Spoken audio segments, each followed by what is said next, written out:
right, it's Friday, so you know what that means. Another installation of the Friday Backstage Pass at Good Morning America, right here at abcnews.com. I'm Bridge Maney, and today we're joined by Kevin Locke, GMA's set designer. So thanks for being here, Kevin. Happy to. Tell me a little bit about a set designer. What does that entail? What does that mean? What's a day like for you here at GMA? Well, here at GMA, I'm in charge of everything from the care and feeding of our entire set. We live in kind of an architectural environment, to everything we do on the show on a daily basis, which can be rock and roll, which could be a fashion show, which could be a food segment like in our kitchen here. You just mentioned cooking, and GMA, as all of you were watching on the show, I'm sure, the $15 dinner challenge just wrapped up with our best chefs from around the country, and we're standing in front of the big kitchen set that was designed for that segment. So walk me through it, because this is one of the bigger pieces that we've done here at GMA, right? Right. Usually when we do cooking, we just do the standard demo tables. Maybe we have a hot plate, we do some preparation. We've got a kitchen downstairs that our resident chef does all the preparation needed. But because of the nature, the function of this challenge, it was a $15 dinner there where the chefs, our celebrity chefs, had to actually cook within an hour on the show so we could watch what they were doing with these ingredients that were brought in by our talent. We had to create a working kitchen that would function for them just like if they were, cooking in their restaurant. So how, to design something like this, how would you start? Is it you look at the flooring, you look at the walls? How would you design something like this start to finish? Well, the first thing you have to look at before you look at how to make it pretty is how it needs to function.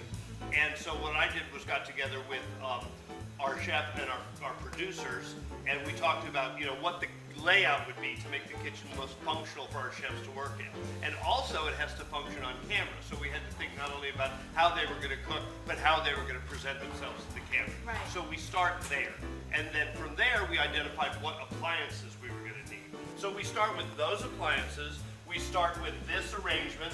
We know that there's going to be a lot of activity here, so this presents me out to camera, with this as the background. Okay. And then from there, from these elements, I was able to ask for the silver, which I thought looked great on camera. It's classic, it's pretty.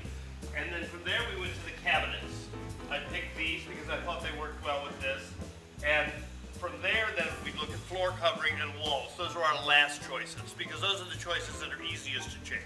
And it's funny because a lot of people, I think, when they decide to redo a kitchen, redo a living room, you always think of walls first. Right. And you're saying that maybe you want to look at the surroundings before you pick your wall color. Well, I always say that you should start with something specific, something that you're really in love with, that you know that you want. For instance, if you're redoing your living room, maybe you've got a sofa that you really like, you're going to keep it, or maybe you've got your eye on a sofa. So that's like a given.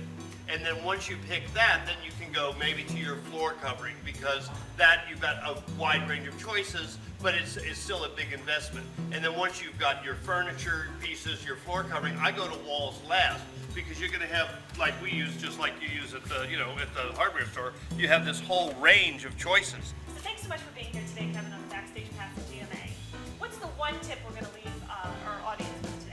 Well, that color is a great thing to use for impact. When you're making a change, color's a big change. But don't start with the color of the walls, end with the color of the walls. Make sure that you've got your choices that you like in terms of your furniture, your floor coverings, things that are harder to change. Then you've got a lot of flexibility. Go pick out one color or three, and give yourself a chance to be sure that that's the color you want by making a big swatch, easy to do, quarter paint, piece of cardboard, put it on the wall, live with it. Watch it during the day, watch it during the night, make sure it's what you want. And if you paint the room and it's not what you want, it's the easiest thing and the least expensive thing to change. Love it. Well, thanks for watching. Click on us next Friday for your Backstage Pass at GMA next week.